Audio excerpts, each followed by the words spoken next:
Naghahanda na ang mga lokal na pamahalaan sa Albay para sa masamang panahong dadalhin ng Bagyong Ada. Sa gitna pa rin yan ang patuloy na pag-alburuto ng Bulkang Mayon. Live mula sa Ginubatan, Albay, nasa frontline ng balitang yan si Mon Gualvez. Mon, kumusta ang panahon dyan? Alam mo, Julius, mga kapatid, simula ngayong gabi, nagsimula na ring maramdaman yung pag-ulan dito sa ilang bahagi ng Albay. Pero nananatili pa rin namang mahina o pag-ambon pa lamang ito sa ngayon.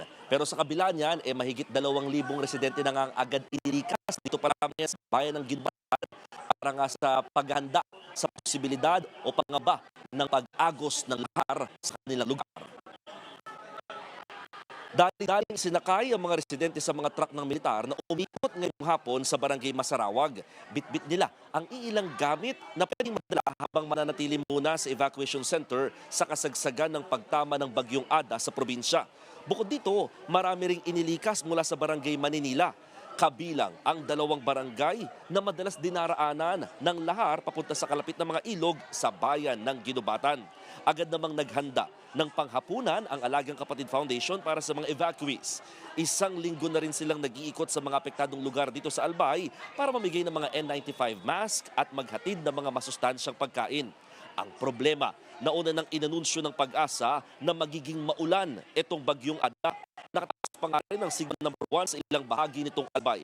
Kasabay niyan, patuloy pa rin ang pagbabantay sa Bulkang Mayon na nanatili pa rin sa alert level 3. Nagbubuga pa rin ito ng lava dome at lava flow habang nakikita ang crater glow mula sa bulkan. Base sa pinakahuling ulat ng PHIVOLCS, nakapagtalang bulkan ng 27 pyroclastic density currents o yung tinatawag na uson habang aabot sa 207 rockfall events mula kahapon. Sabi ng provincial government ng Albay, posibleng umabot sa 10,000 residente ang kailangang ilikas para maiwasan ang pinangangambahang lahar. Sapat naman daw ang mga evacuation centers na kakailanganin, pero kailangan pa rin nila ng tulong mula sa national government para magpatuloy na mapakain ang mga apektadong residente. Aminado rin si Albay Governor Noel Rosal na sa ngayon, pinangangambahan nila sakaling itaas sa alert level 4 hanggang 5 ang estado ng nag-aalburotong bulkang ngayon.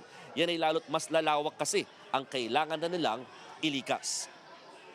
Julius, dito ako ngayon sa Ginubatan Community College kung saan, nakikita yung sa aking likuran, nagpapatuloy yung pagpapakain ng Alagang Kapatid Foundation ng masarap na hapunan at meron silang ulam na adobong manok dito, no? At saka syempre mainit na kanin, may mga pinamimigay din ng mga iba pang goods mula sa Alagang Kapatid Foundation. Nandito rin nakaset up ang ilang mga TV sets para mapanood ng mga kababayan natin nagsilikas ang ilang mga programa ng Kapatid Network.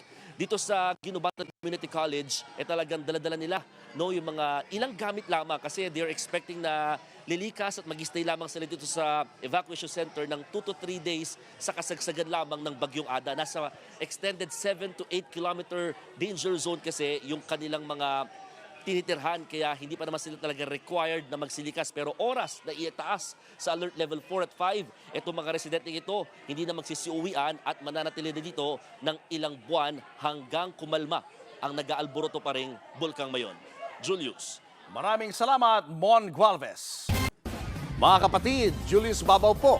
Para sa komprehensibo at makabuluhang balitaan at talakayan, mag-follow at mag-subscribe na sa social media pages ng News 5.